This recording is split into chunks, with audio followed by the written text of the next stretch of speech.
a quantum leap in our collective defense. They agreed to boost our defense industries, which will not only increase our security, but will also create jobs.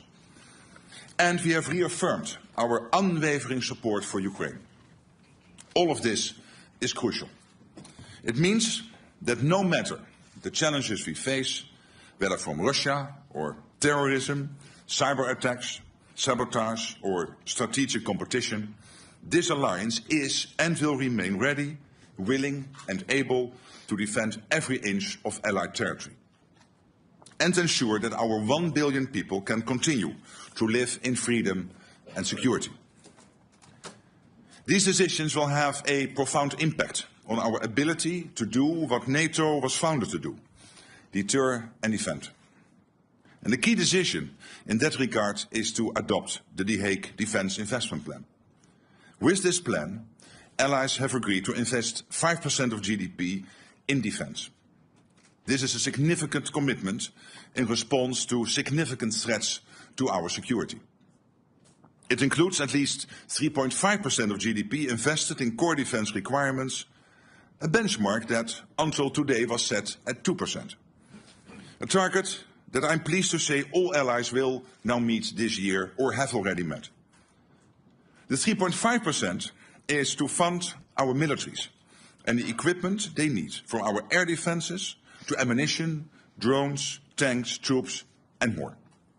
In addition to the 3.5% for core defence, the plan includes 1.5% of GDP that will go towards investment that support our defence and security, all to ensure we can effectively deter aggression and defend ourselves and each other should anyone make the mistake of attacking.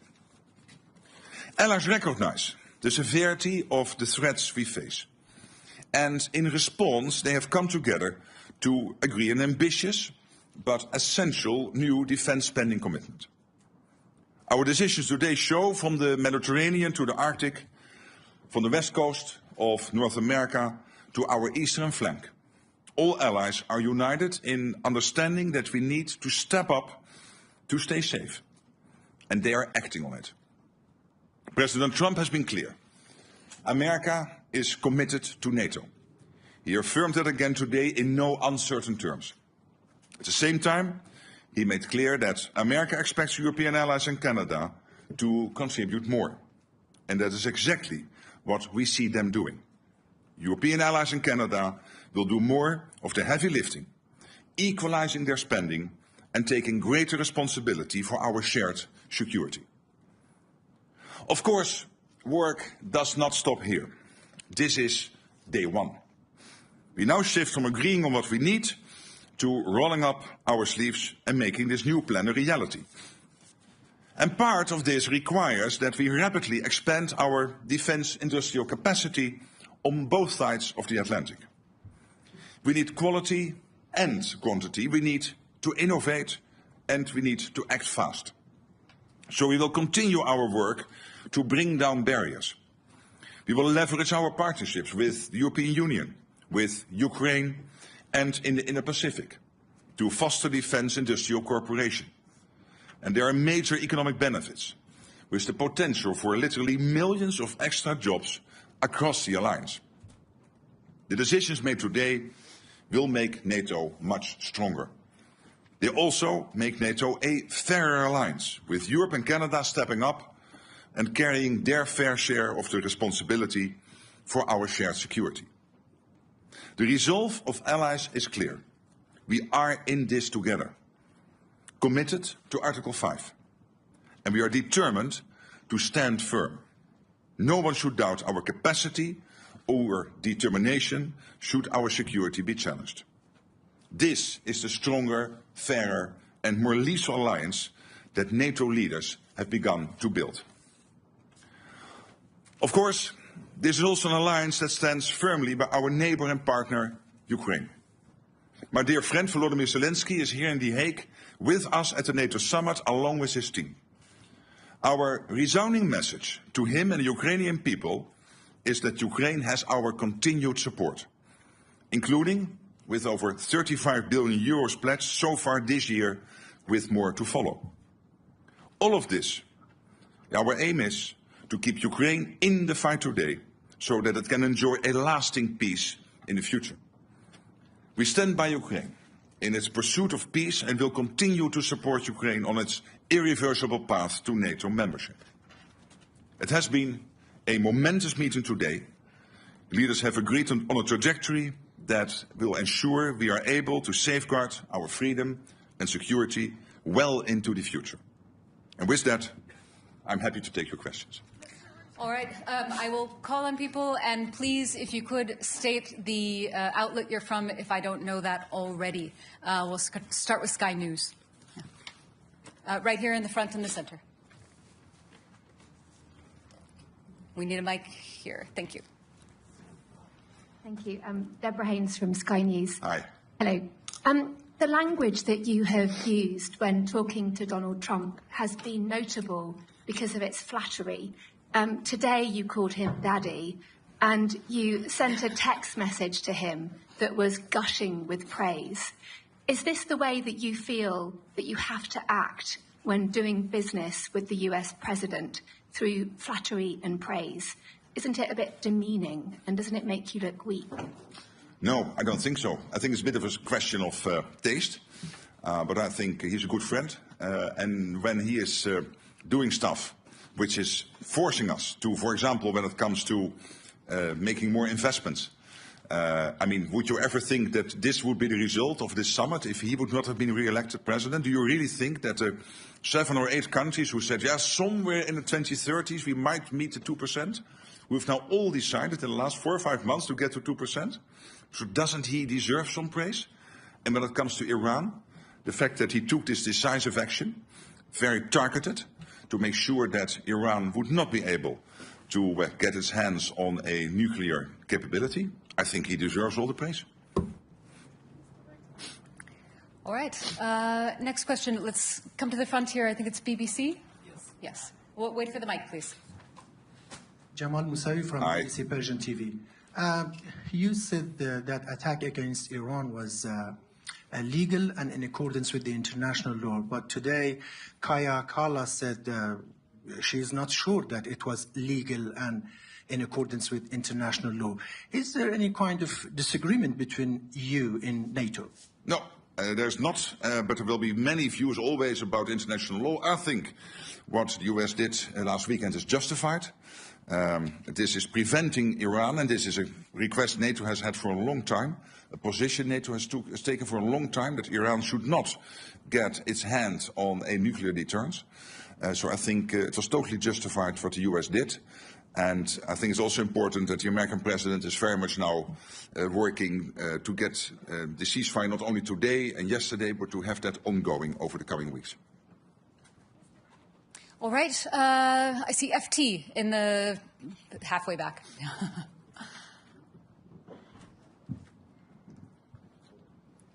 She has to hold it. Secretary General Henry Foy, Financial Times. Aye. The floor. Donald Trump has said the US won't agree with the 5%. That's for all of us to do, but not him. Is that fair in an alliance that's built on sharing and unity? And secondly, what will you do if he comes back next year and asks for more than 5? Thank you. Well, but when it comes to the 5%, there are the two elements. One is the 3.5% core defense spending. The US is more or less there. And when it comes to the 1.5% defense-related spending, we can safely assume that the US is doing that. When you look at their enormous capacity when it comes to fighting cybercrime, hybrid threats, when it comes to their infrastructure investments, when it comes to developing the defense industrial base. So I think we can safely assume that the US is more or less at that 5% already. All right. Next, I think we'll go over to the left side again, about halfway back, Washington Post. We need a mic.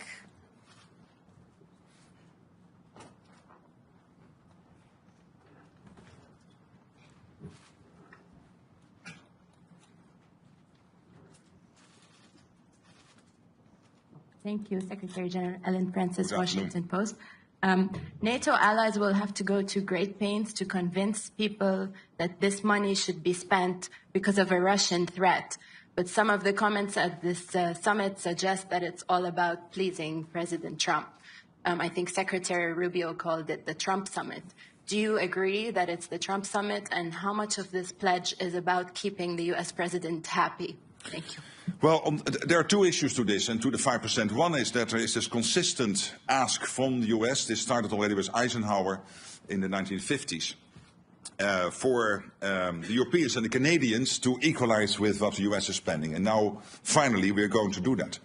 But obviously, the 3.5 core spending and the total 5% is deeply rooted in the outcome of a process in NATO, the NATO defense planning process, which has led to agreeing by the defense ministers 2 weeks ago on our targets. So what each country needs to do when the call would come. If the call would come, we need you to help because there is an Article 5 situation.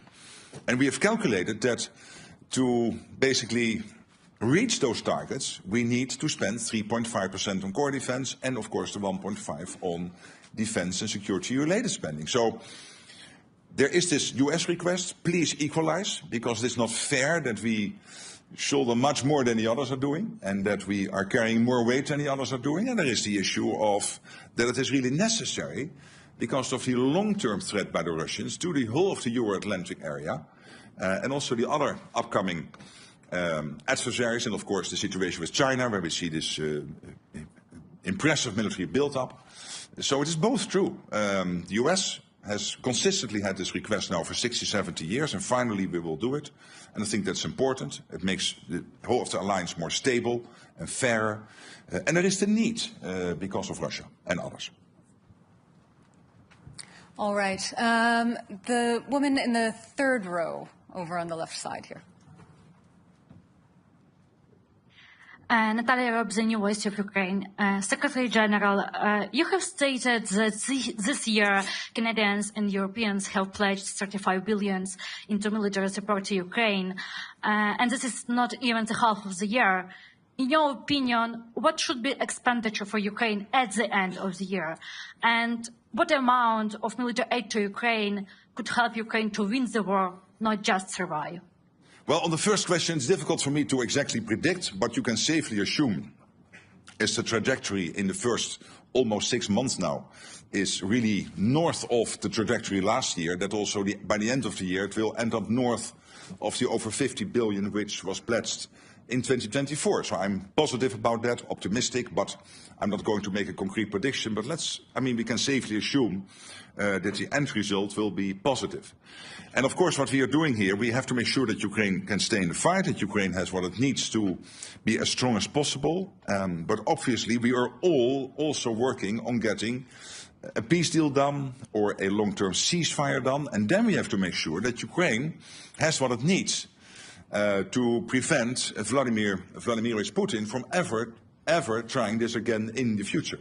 And the first layer of that, making sure that Ukraine can defend itself post a peace deal / a long-term ceasefire, obviously is also the support we are now providing to keep them in the fight, which has to do, of course, with training. It has to do with delivering military equipment, so the command in Wiesbaden, but also the various streams of money going into Ukraine, developing Ukrainians' defense industrial base, which still has about a 35 billion spare capacity. So this all together will help Ukraine to be as strong as possible now, but also to deter the Russians post a peace deal / a ceasefire. All right, let's come to the center section now. I see CNN in the fourth row. Thank you so much. I want to follow up on what you just said about the strikes in Iran, but first, can I ask you on Article 5, do you believe that Article 5 is subject to interpretation? Well, you know, Article 5 is absolutely clear, and at the same time, we have always said we will never go into details when exactly Article 5 will be triggered. And why not? Because we don't want to make our adversaries any wiser. And to follow up on Iran, sir, you just praised the U.S. strikes in Iran, saying that you do believe it will help prevent Iran from getting a nuclear weapon. There have been questions about where that highly enriched uranium is, and if Iran moved it before the United States struck on Saturday night. Do you have concerns about that and whether or not it poses a threat to NATO? Look what happened last weekend. American B-2s, nobody in the world is able to do this. Only the United States. You are 25% of the world economy. You are by far the biggest military power in the world. Only the United States is capable to do this. So the B-2s, the fantastic pilots in those fighter jets, the bombs which were used to get deep into these nuclear facilities in Iran. Nobody has that type of stuff. And history made you the leader. History made you the ones who have to take action when it is necessary. And I think what President Trump did here is take a very targeted, chirurgical operation to take out as much as possible Iran's capability to get to a nuclear weapon. And I commend him for that. And obviously it's now up to all the studies being done and all the details look into what exactly has been the effect of this. But I am personally very optimistic that this has dealt a massive blow to Iran. All right, we have a very full room and limited time. Next question to the front row. There's a mic coming. Oh, that's good. Yeah. Hello, Eelco Bos van Roosdal, Nieuwsuur, Dutch TV. You're dealing with a very unpredictable president or friend who has been all over the map on Article 5 in the past. In his first term, he threatened to pull out of NATO, which he doesn't seem to do anymore. But how do you know, how are you certain that the Trump you're dealing with right now is the same version of Trump that you'll be dealing with for the rest of his term? I've now known him for almost 10 years. He's a good friend. I trust him. He was totally right that Europe and Canada were not basically providing to NATO what we should provide, and that the US was spending so much more on defense than the Europeans and the Canadians. Now we are correcting that. We are equalizing. I think it is a man of strength, but also a man of peace. You've seen that basically now with Iran. The man of strength being able to command his B-2 bombers to go into Iran to take out that nuclear capability, but also the man of peace who is then immediately following up with making sure that Israel and Iran will commit to a ceasefire. And I think this is exactly what you want the American president to do, provide that type of leadership. And so I find him very predictable. Next question, all the way in the back. I don't think so. DPA. Ansgar, the German press agency, DPA. Secretary General... We were speaking. Here. There you are. No. Yeah, in fact.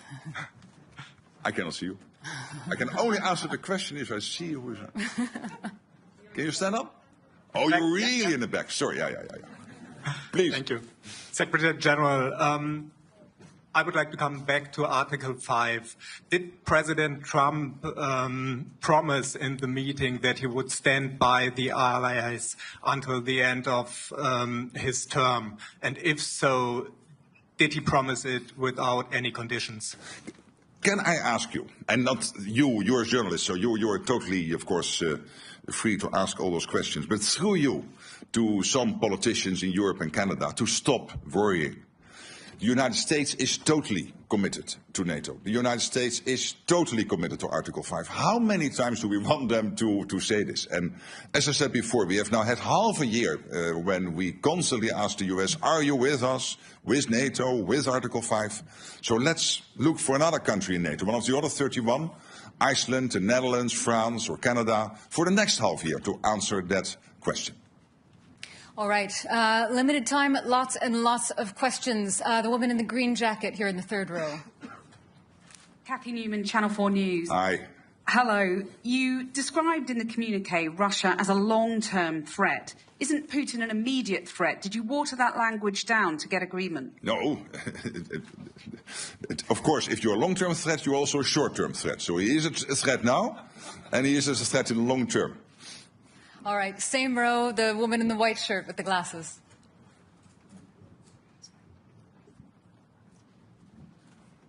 Thank you. Ida Hallikainen from Ilta-Sanomat, Finland. Mr. Secretary General, Russia has expanded its military infrastructure near Finland's eastern border. What is Russia aiming to achieve with this, and what is NATO's message on the matter? And second, if I may, is Spain now serious about the defense spending goal? Yes, on the last question, I believe so. As you know, there is disagreement to disagree that they think they can reach the capability targets by 2.1%. NATO is saying it has to be 3.5%, like for all the other allies. All allies will report on how they are getting to the capability targets, so we will see, and in 2029 we will anyway have a review of all of this. On your first question, well, let's not be naive about Russia. Of course, they are fighting this totally unprovoked war against Ukraine.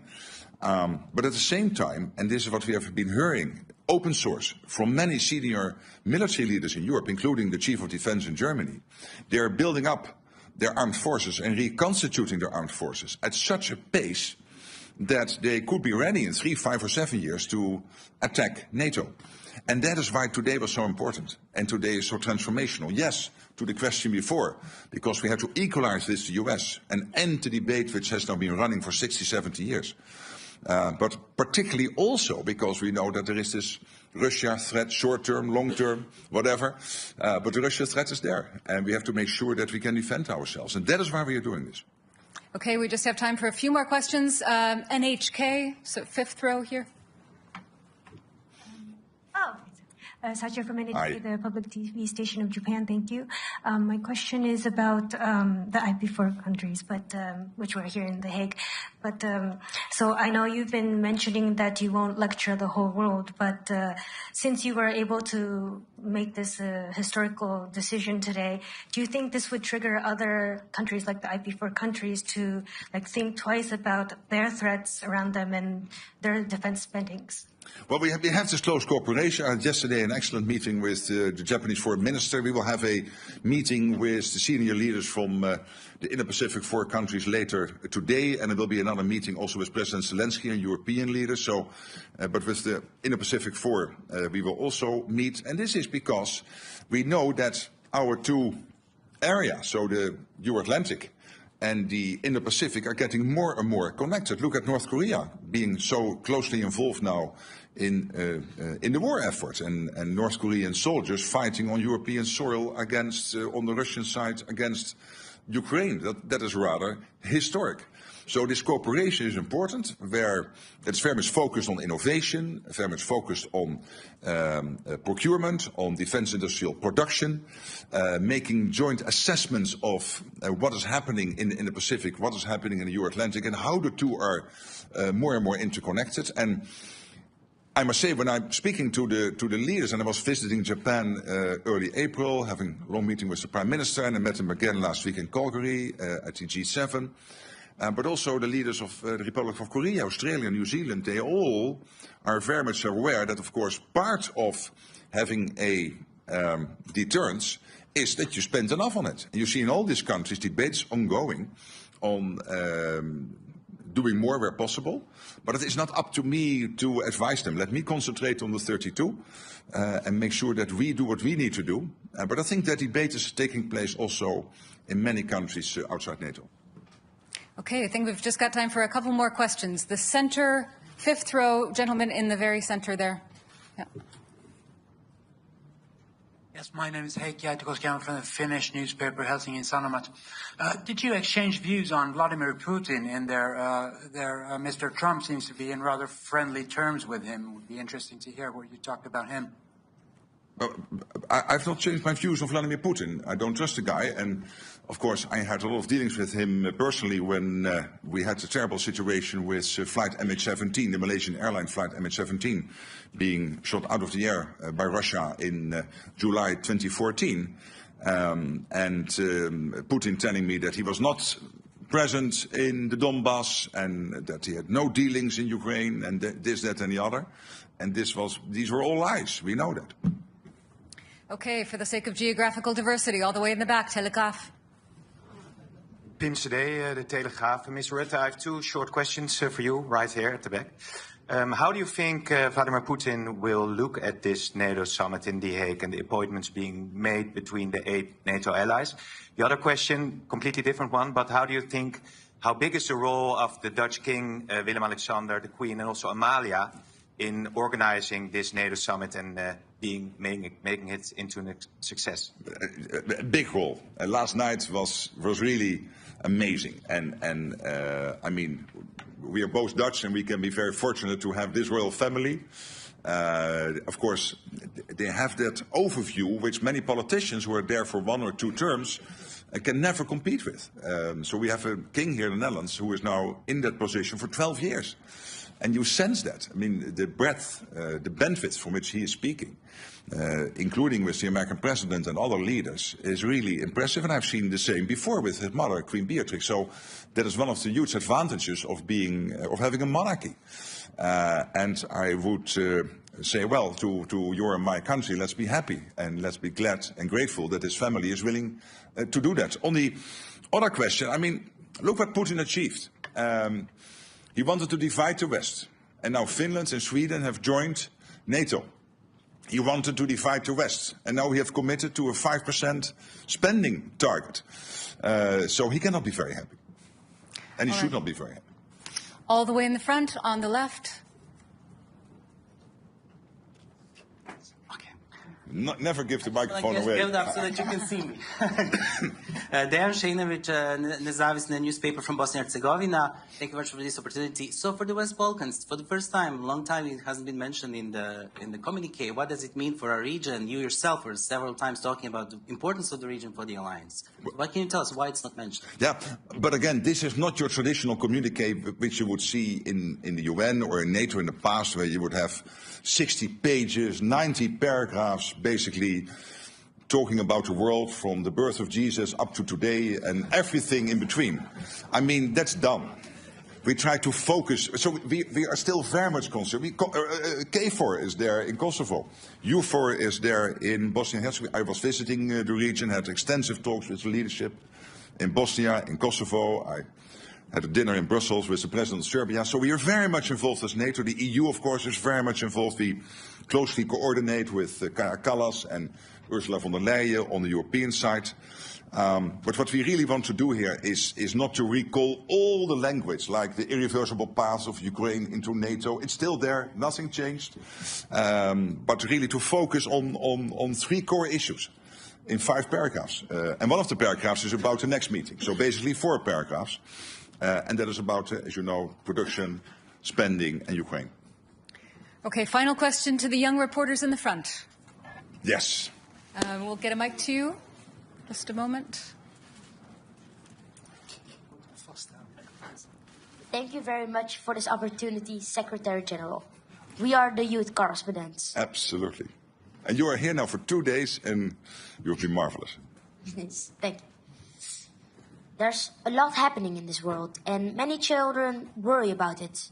Do you think we children can also fight for peace? Or should we trust that you could bring peace to the world? Thank you. But I cannot personally bring peace to the world. What we can do collectively is to make sure that we are so well prepared, we are so strong, that nobody will ever attack us.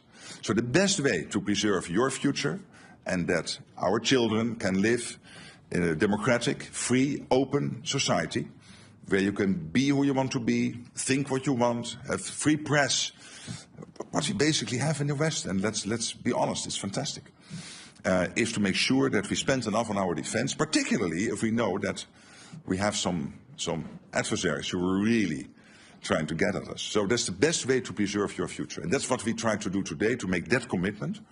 But you standing here is really touching, and we've seen each other now for 2 days. We know each other for some longer time. I really want to thank you both, and in you, all the free press sitting in this room, for your fantastic work, and see you soon in Brussels or elsewhere. Bye-bye. Take care. Thanks. Thank you all very much. That's all we have time for today.